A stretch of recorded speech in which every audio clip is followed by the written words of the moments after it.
untuk pengadilan tadi dari yang Jakarta Selatan 633 bisa kita lihat sendiri di sini menyatakan penggugat Rudi Dermawan Muladi dan Pak As Ismail masing-masing adalah ketua umum dan sekretaris jenderal sebagai DPP Apomindo Masa Bakti. Sugiharto Santoso masih menanti jawaban klarifikasi Otto Hasibuan. Ketua Umum Asosiasi Pengusaha Komputer Indonesia, Sugiharto Santoso alias Hoki, kembali melakukan jumpa pers atas perkara dugaan pemalsuan dokumen di Pengadilan Negeri Jakarta Selatan yang diduga melibatkan pengacara kondang Otto Hasibuan. Hal tersebut dilakukan usai kegiatan uji sertifikasi kompetensi wartawan yang digelar di kantor LSP Pers Indonesia di Komplek Katapang Indah, Jakarta pada Jumat 21 Januari 2022.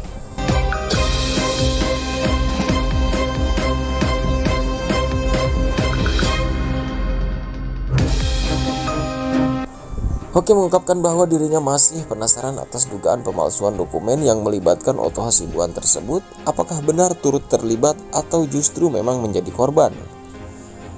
Pasalnya, pada dokumen yang ditunjukkan oleh Hoki terlihat jelas bahwa Otto Hasibuan dan timnya turut menandatangani surat gugatan di Pengadilan Negeri Jakarta Selatan dan juga menandatangani surat eksepsi dan jawaban di Pengadilan Negeri Jakarta Pusat tentang hasil Munaslup Apkomindo tahun 2015 yang isinya berbeda-beda dan diduga palsu tersebut.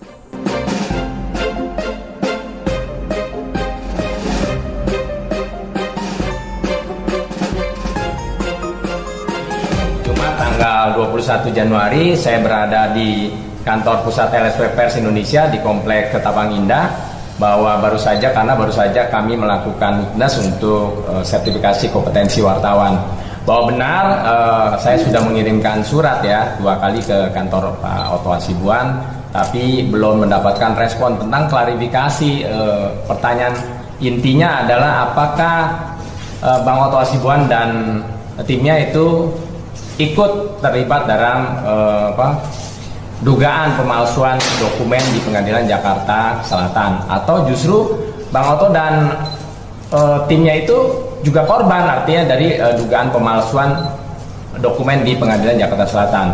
Namun demikian, seperti yang telah kami viralkan pada saat saya datang ke kantor Bang Otto Hasibuan, itu tidak dijawab ya, artinya tidak dijawab. Tapi juga yang menariknya adalah dengan menggunakan dokumen palsu tersebut bisa menang gitu ya di Pengadilan Jakarta Selatan. Kemudian pada saat banding pun saya melakukan upaya banding di Pengadilan Tinggi Jakarta juga bisa menang. Kemudian yang luar biasa, dokumen yang diduga palsu tersebut sedang ada upaya hukum kasasi. Ini menjadi catatan penting yang saya berharap publik menyoroti. Pertanyaan saya kan nggak pernah dijawab ya. Saya sudah mengirimkan surat langsung hadir, saya juga sudah mengirimkan email, saya juga sudah mengirimkan WhatsApp ke Bang Otto Hasibuan, ke Ibu Sordame, ke Ibu Nurul Firdausi, termasuk juga ke Ibu Kartika ya. Semuanya itu tidak pernah dijawab. Dan ini menjadi sebuah pertanyaan besar, karena tidak bisa dipungkiri seperti nanti saya perlihatkan bahwa kalau kita search di Google, nanti dilihat ya, tolong di zoom, ini bisa di zoom tolong kameramen ya, bahwa kalau kita search secara Google, maksudnya dicari fakta sejarahnya dengan kata kuncinya itu Rudi Rusdia, Chairman Apkomindo, akan muncul pada saat Munaslup tanggal 2 itu terlihat ya, artinya ada saksinya juga, ada Pak Rudi Rusdia juga hadir dan sudah bersaksi, memberikan kesaksian baik di Pengadilan Jakarta Selatan maupun di Jakarta Pusat.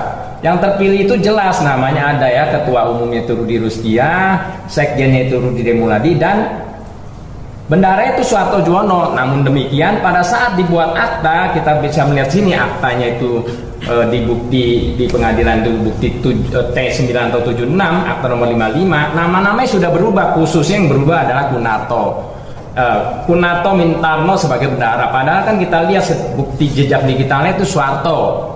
Ya, jadi Kunarto, padahal Pak Kunarto tidak ada di foto fakta jejak digitalnya nggak ada. Dan yang menariknya lagi, pada saat gugatan di Pengadilan Jakarta Selatan dengan nomor 633 tahun 2018, kita lihat di sini ditandatangani oleh Profesor Dr. Otto Hasibuan, Sordame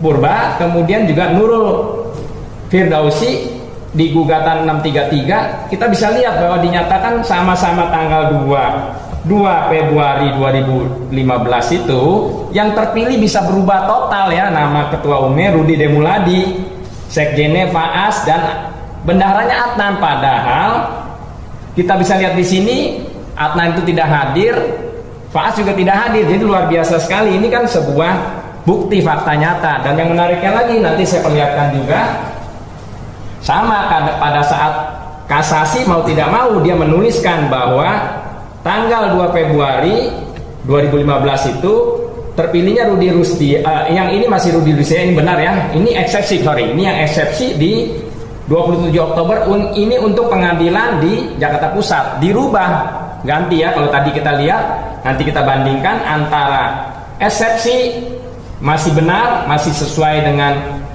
aktanya Rudi Rusdia, Rudi Dermawan Muladi, Kunarto, tapi ini ganti ya, seperti tadi kita lihat jejak digitalnya harusnya Soeharto.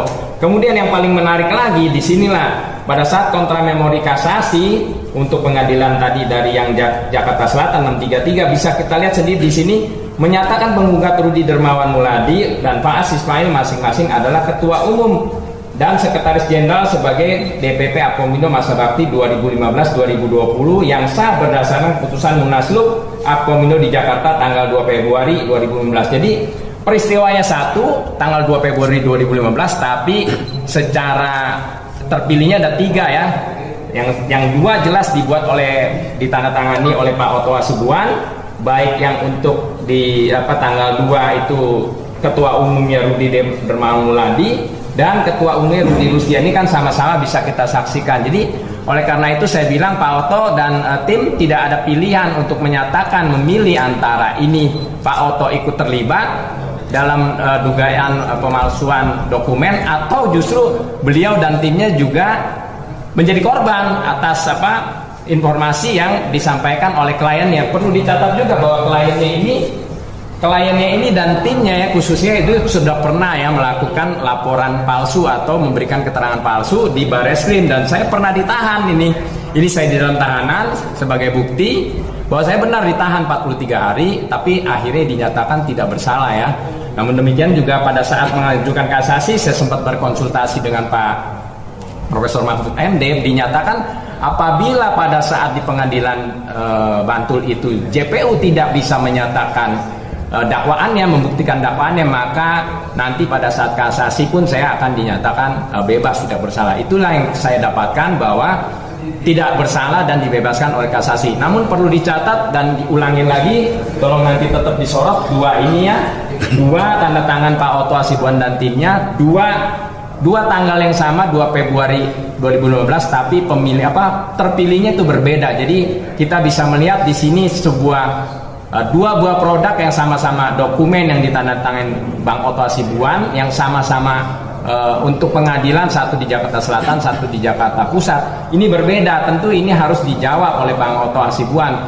Tadi saya sampaikan lagi, saya sampai datang melakukan konfirmasi, klarifikasi, tapi tidak dijawab. Namun demikian tetap teman-teman, kita tetap menantikan jawaban dari Bang Oto dan timnya bahwa apa sebenarnya yang terjadi. Apakah, kembali saya tanyakan, apakah ikut terlibat atau justru menjadi korban? Tidak ada pilihan yang lain, tapi yang mengetahui tentu Bang Oto dan teman-temannya.